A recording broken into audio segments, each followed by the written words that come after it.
Subscribe now and press the bell icon. Never miss an update. Hello students, previous class में हमने tense के बारे में, tense के जो दो बहुत ही महत्वपूर्ण चैप्टर थे, पास्ट इंडेफिनिट और पास्ट कंटिन्यूअस के बारे में पढ़ा।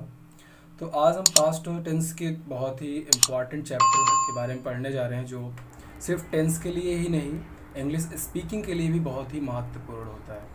मोस्टली क्या होता है, जब हम कोई स्टोरी नरेट करते हैं या कोई बात करते हैं किसी के बारे में, तो वो ज़्यादातर क्या होता है, पास्ट में ही होती है। तो पास्ट का यूज स्पीकिंग के लिए भी बहुत ही इम्पॉर्टेंट होता है। So let's start your class of past perfect tense. Past perfect tense, past का मतलब बीता हुआ, परफेक्ट मतलब पूरी तरह से, कंप्लीटली, टेंस का यानी बीते हुए समय में वो कार्य जो पूरी तरह से क्या हो गए हों, बीत चुके हों, वो होते हैं पास्ट परफेक्ट टेंस। क्लियर। और इसमें जैसे दो कार्य एक साथ हुआ है, क्लियर, और पहला कार्य समाप्त पहले होगा और दो कार्य होने पर यानी समाप्त बाद में होगा। क्लियर। तो जैसे जो कार्य पहले समाप्त होगा उसे पास्ट परफेक्ट में करते हैं, और जो कार्य बाद में समाप्त होता है उसको कहते हैं पास्ट इंडेफिनिट में करते हैं। क्लियर। यानी जो कार्य आपका पहले समाप्त होगा वो पास्ट परफेक्ट में, और जो बाद में समाप्त होगा वो पास्ट इंडेफिनिट यानी सिंपल पास्ट में। तो आप देख सकते हैं जैसे इसमें हेल्पिंग वर्ब यूज की जाएगी हैड, चाहे आपका सब्जेक्ट सिंगुलर हो या प्लूरल हो, दोनों में हैड का ही प्रयोग करना है। क्लियर। और जो वर्ब होगी वो थर्ड फॉर्म। आप देख सकते हैं जैसे सब्जेक्ट है helping verb had, main verb third form, object etc है, सामान्य आप यूज करते आए हैं वैसे ही इसको करना है। क्लियर। लेकिन अगर दो कार्य है, सब्जेक्ट कार्य और दो कार्य हो रहा है, जैसे मेरे आने से पहले तुम घर जा चुके थे, तो मेरा आना और तुम्हारा घर जाना दो कार्य हो रहा है ना, तो एक कार्य क्या हो रहा है पहले और दूसरा कार्य बाद में, यानी मेरे घर आने से पहले तुम घर जा चुके थे, यानी तुम्हारा जाना पहला हुआ और तुम्हारा घर आना बाद का हुआ। तो अगर वाक्य में पहले शब्द है तो बिफोर कंजक्शन यूज करते हैं यहाँ पर, प्रीपोजिशन। तो क्या हो जाएगा, subject helping verb had, main verb में थर्ड फॉर्म, और उसके बाद जो भी ऑब्जेक्ट होगा, फिर यहाँ पर आप कंजक्शन, यहाँ पे प्रीपोजिशन जो जोड़ रहे हैं कंजक्शन यहाँ पे के रूप में काम करेगा, तो हो जाएगा बिफोर। क्लियर। इन दोनों सेंटेंस को जोड़ने के लिए बिफोर यूज करेंगे, क्योंकि वाक्य में क्या होगा पहले। फिर जो दूसरा कार्य बाद का हुआ है उसे सिंपल पास्ट में यूज करेंगे। सिंपल पास्ट का मतलब वर्ब की सेकंड फॉर्म। क्लियर। लेकिन वाक्य में अगर आफ्टर होगा, आफ्टर होने पर क्या होगा, जो सब्जेक्ट होगा और फिर वही, यानी आफ्टर होगा तो जो कार्य बाद में हुआ है उसको पहले कर देंगे और जो कार्य पहले हुआ है उसे बाद में कर देंगे, उसका जस्ट उल्टा। लेकिन ये ध्यान रखना कि जो कार्य पहले होगा वो हमेशा पास्ट परफेक्ट में, जो कार्य बाद में घटित होगा वो पास्ट इंडेफिनिट में। क्लियर। एक एग्जांपल आप देखते हैं, समझ में आ जाएगा आपको अच्छे से।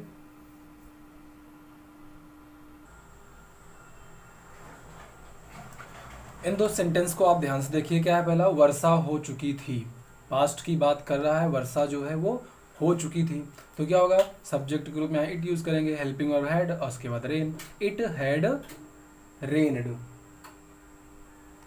इट हैड क्या हो जाएगा, इट हैड रेन्ड, यानी वर्षा हो चुकी थी। लेकिन यहीं पर दूसरा सेंटेंस आप देख रहे हैं, इसमें क्या है, वर्षा होने से पहले फसल नष्ट हो चुकी थी। दो कार्य है ना, एक क्या है, पहला वर्षा का होना और दूसरा फसल का नष्ट होना। अब आप यहाँ पर ये देखिए कि कौन सा कार्य पहले हो रहा है, ध्यान से पढ़िए एक बार। वर्षा होने से पहले ही फसल नष्ट हुई, यानी वर्षा अभी नहीं हुई, उससे पहले फसल नष्ट हुई है, तो पहला कार्य फसल का नष्ट होना। द क्रॉप्स हैड डिस्ट्रॉयड, यानी जैसे आप past indefinite use continuous perfect use करते हैं वैसे ही आपको करना है। क्या होगा, द क्रॉप्स हैड डिस्ट्रॉयड, उसके बाद आपको पहले शब्द है ना वाक्य में, तो कंजक्शन के रूप में यूज करोगे बिफोर। क्लियर। उसके बाद जो कार्य हुआ है बाद में, वर्षा का होना, तो उसे हम पास्ट इंडेफिनिट में कर देंगे, इट रेन्ड। आपका सेंटेंस क्या हो जाएगा, क्लियरली राइट हो जाएगा। इसका अगर निगेटिव चेंज करना हो तो यही जो हेल्पिंग वर्ब है आपके उसी के बाद नॉट लगा देना होता है, इट हैड नॉट रेन्ड हो जाएगा।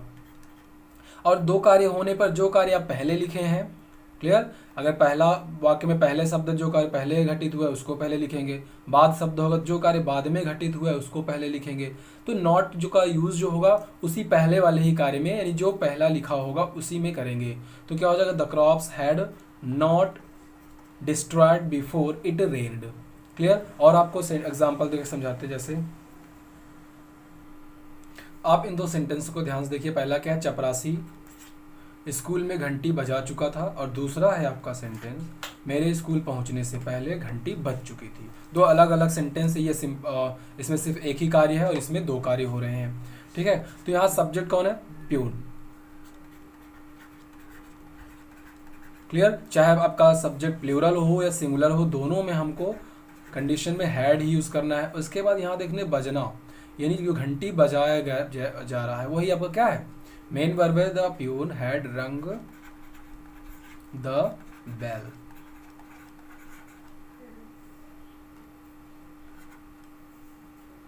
द बेल कहाँ बजा रहा है, स्कूल में, इन द स्कूल। क्लियर, ये क्या हुआ, the peon had rung the bell in the school. Negative करेंगे तो ये नॉट का जो यूज होगा वो कहाँ हो जाएगा, हैड के यानी हेल्पिंग वर्ब के जस्ट बाद। अभी अगर इस सेंटेंस को देखो जिसमें क्या दो कार्य है, मेरे स्कूल पहुंचने से पहले घंटी बज चुकी थी, यानी तुम स्कूल पहुंचे नहीं थे, उससे पहले क्या हो गई, घंटी बज गई, लेट पहुंचे हो। तो जो कार्य बजना है, ये घंटी बजने का वो क्या है, पहला कार्य है, और जो आप लेट पहुंचे हो स्कूल वो दूसरा कार्य है। तो जो कार्य पहले हुआ है, वाक्य में पहले शब्द है, तो हम पहले कार्य वाले को लिखेंगे। घंटी बज चुकी थी, द बेल हैड रंग। क्लियर, द बेल हैड रंग। अब वाक्य है पहले है तो बिफोर कर दो इसको, बिफोर मेरे स्कूल पहुंचने से, नहीं मैं स्कूल पहुंचा। अगर इसे पास्ट या सिंपल पास्ट में करेंगे तो क्या होगा, मैं स्कूल पहुंचा, आई रीच्ड स्कूल।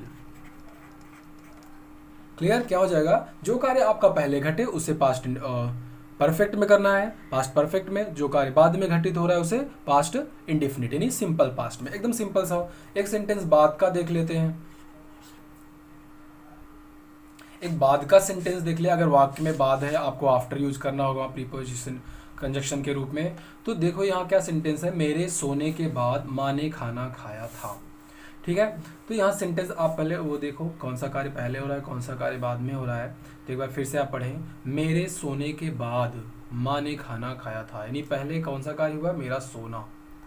क्लियर, दूसरा कार्य ये हुआ है।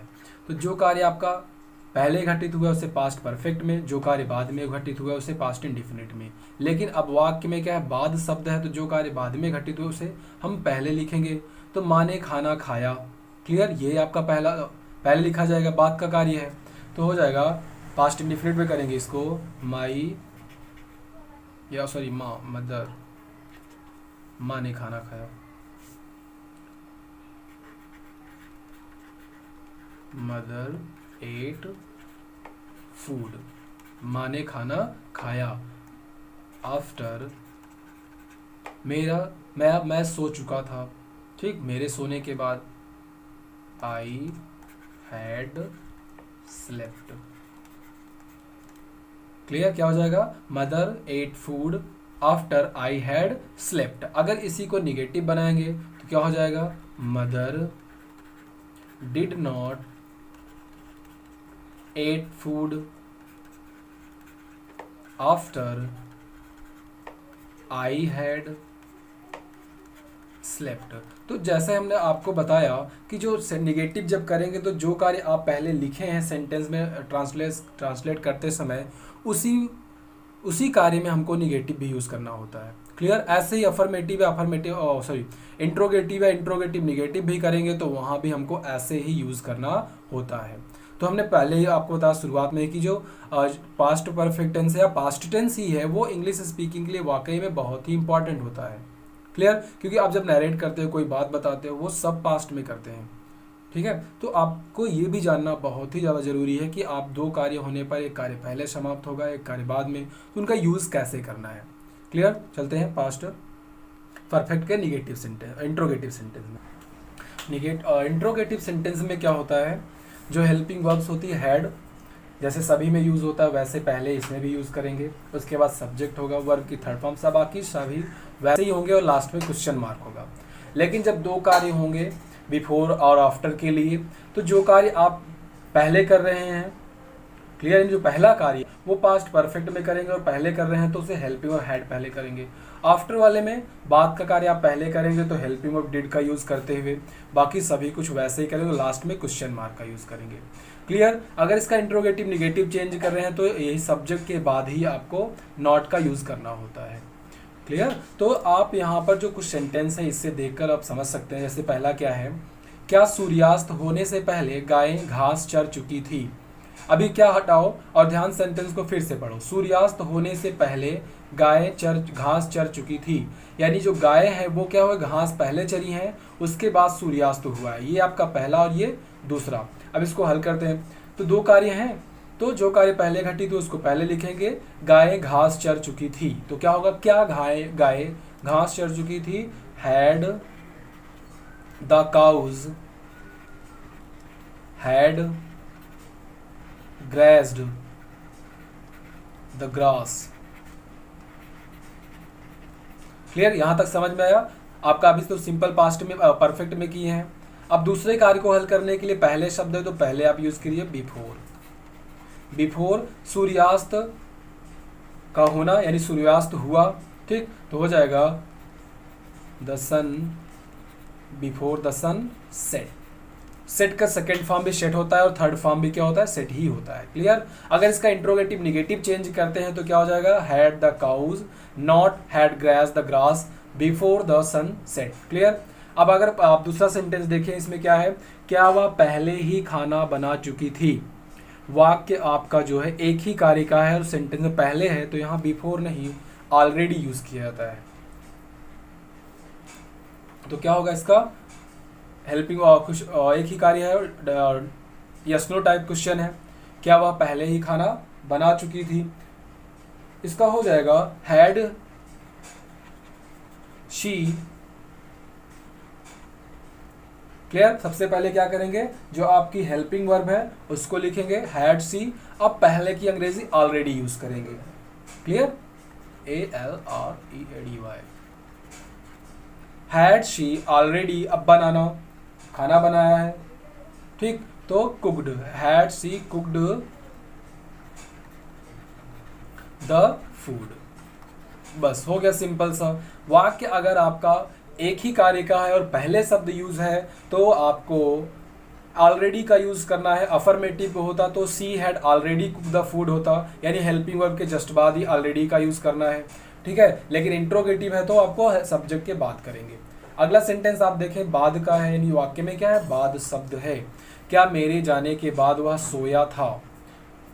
आप सेंटेंस ध्यान से पढ़ें, क्या मेरे जाने के बाद सोया था।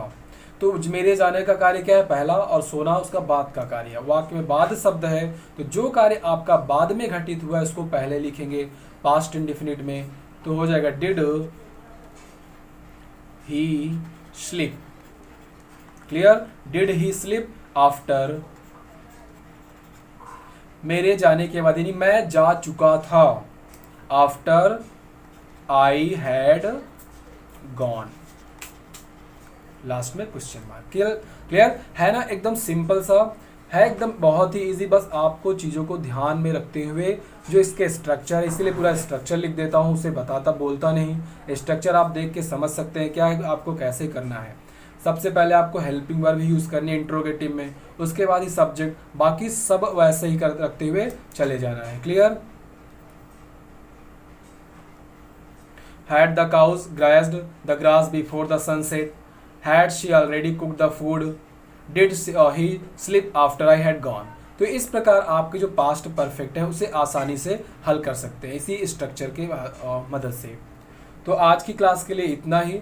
आपको अगली क्लास या पास्ट परफेक्ट कंटिन्यूअस पढ़ने के लिए अगली वीडियो में आपको आना पड़ेगा। तो आज के लिए इतना ही, मिलते हैं जल्दी नेक्स्ट वीडियो में। धन्यवाद।